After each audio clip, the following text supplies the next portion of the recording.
सबको एक जैसा फल नहीं मिलता, सभी लोग एक जैसे परिणाम नहीं भोगते हैं। इसका कारण यही है क्योंकि सभी लोग एक जैसे कर्म नहीं करते हैं।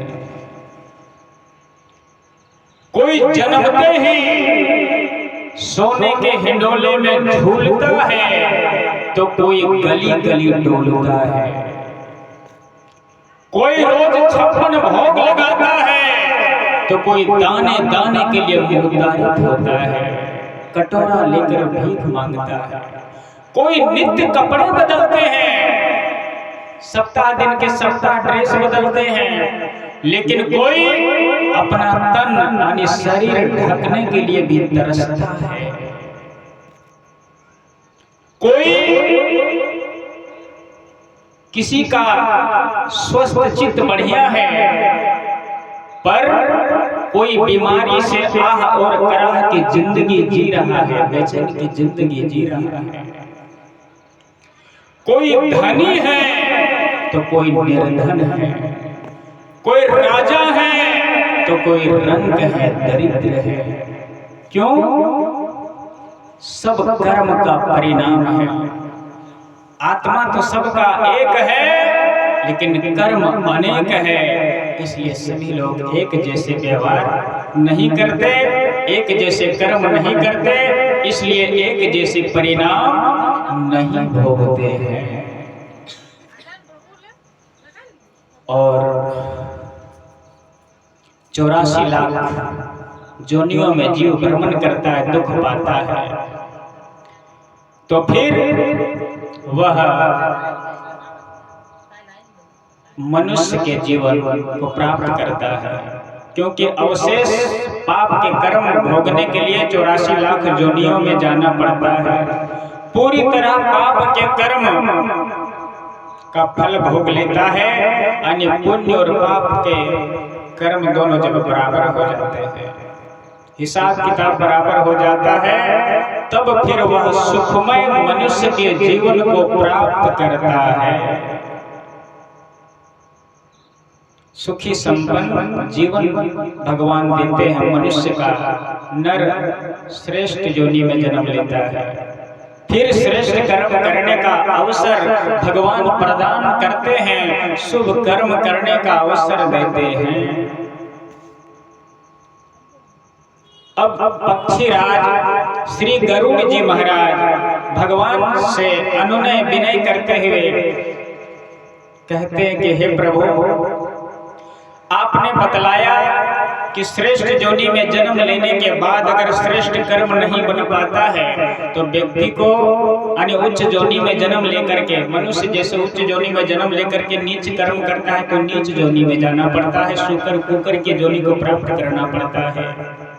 और 84 लाख जीवन में दुख भोगने के बाद अंत में मनुष्य का जीवन मिलता है। तो मैं ये जानना चाहता हूँ कि नरक से आया हुआ जीव मनुष्य के योनि में कैसे उत्पन्न होता है, मनुष्य के तन को कैसे प्राप्त करता है, माँ के गर्भ में वह उत्पन्न कैसे होता है, मनुष्य की उत्पत्ति कैसे होती है। भगवान कहते हैं गरुड़ जी, एकाग्र चित्त होकर श्रवण करो, मैं बतला रहा हूँ मनुष्य का जन्म कैसे होता है, मनुष्य कैसे जन्म लेता है। भगवान कहते हैं गरुड़ जी, जब वर और कन्या स्त्री पुरुष विवाह संस्कार के बंधन में बंध जाता है, यानी विवाह हो जाता है, तो पति और पत्नी के रिश्ते में ये जो है रिश्ता बन जाता है, दंपति का मिलन होता है। पत्नी और पति के परस्पर जो प्रेम भाव होता है,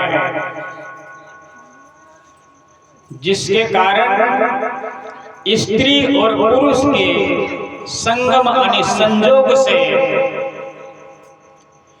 कर्म अनुरोधी शरीर प्राप्त करने के लिए देवता के प्रेरणा से जीव आत्मा स्त्री के गर्भगृह में प्रविष्ट हो जाता है।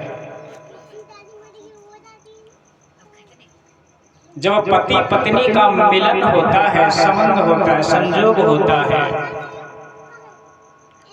तो भगवान कहते हैं गरुड़ जी, पुरुष के वीर्य कण का आश्रय लेकर स्त्री के गर्भगृह में वह प्रविष्ट होता है, प्रवेश करता है, गर्भाशय में प्रविष्ट करता है, गर्भगृह में चला जाता है वह जीवात्मा। जिस दिन वह प्रवेश करता है उस रात्रि, वह दिन स्त्री के गर्भ के अंदर आने मां के पेट में वह एकदम छोटा सा कलल जैसा रूप होता है। 5 दिन जब गुजर जाते हैं तो वह उदर में पानी के बुदबुदे के समान होता है।